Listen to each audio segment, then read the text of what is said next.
ఇప్పుడు OG function రోజున attend అయిన తర్వాత నుంచి అసెంబ్లీకి రావట్లేదు. మేబీ ఆ రోజున కుండపోత వర్షం కదా, ఆ వర్షంలో తడిశారు ఆయన. ఆ తడవడం మూలంగా సాధారణంగా వైరల్ ఫీవర్ ఆ రోజున గొడుగులు పట్టుకుని చాలా నడిచింది కదా ఆ రోజున. సాధారణంగా వర్షం, అందులో ఈయనకి ఇప్పుడు కొంత హెల్త్ ప్రాబ్లమ్స్ ఇంత ముందు కూడా వైరల్ ఫీవర్ చాలా సార్లు వచ్చినాయి. కాబట్టి ఇప్పుడు వైరల్ ఫీవర్ నిజంగానే వచ్చి ఉంటుంది అనుకుంటున్నాను. దీనికోసం క్యాన్సిల్ సభకు రాకపోవడం ఉండదు. కాకపోతే ఇక్కడ ఆశ్చర్యం వేసింది ఏంటంటే, ఇదివరకటి రోజుల్లో అయితే గనక వెంటనే స్పందించేవాడు నాగబాబు గారు. ఆయనకే హెల్త్ ప్రాబ్లం లేదు కదా, ఆయన మాట్లాడలేదు. ఇక్కడ మెగా బ్రదర్స్ లో క్రైసిస్ మేనేజర్ ఆయన.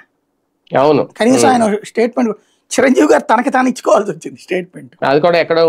అమెరికాలో కూర్చున్న అర్జెంట్ గా స్టేట్మెంట్ ఇవ్వాల్సి వచ్చింది. హత్య అయింది ఆయన.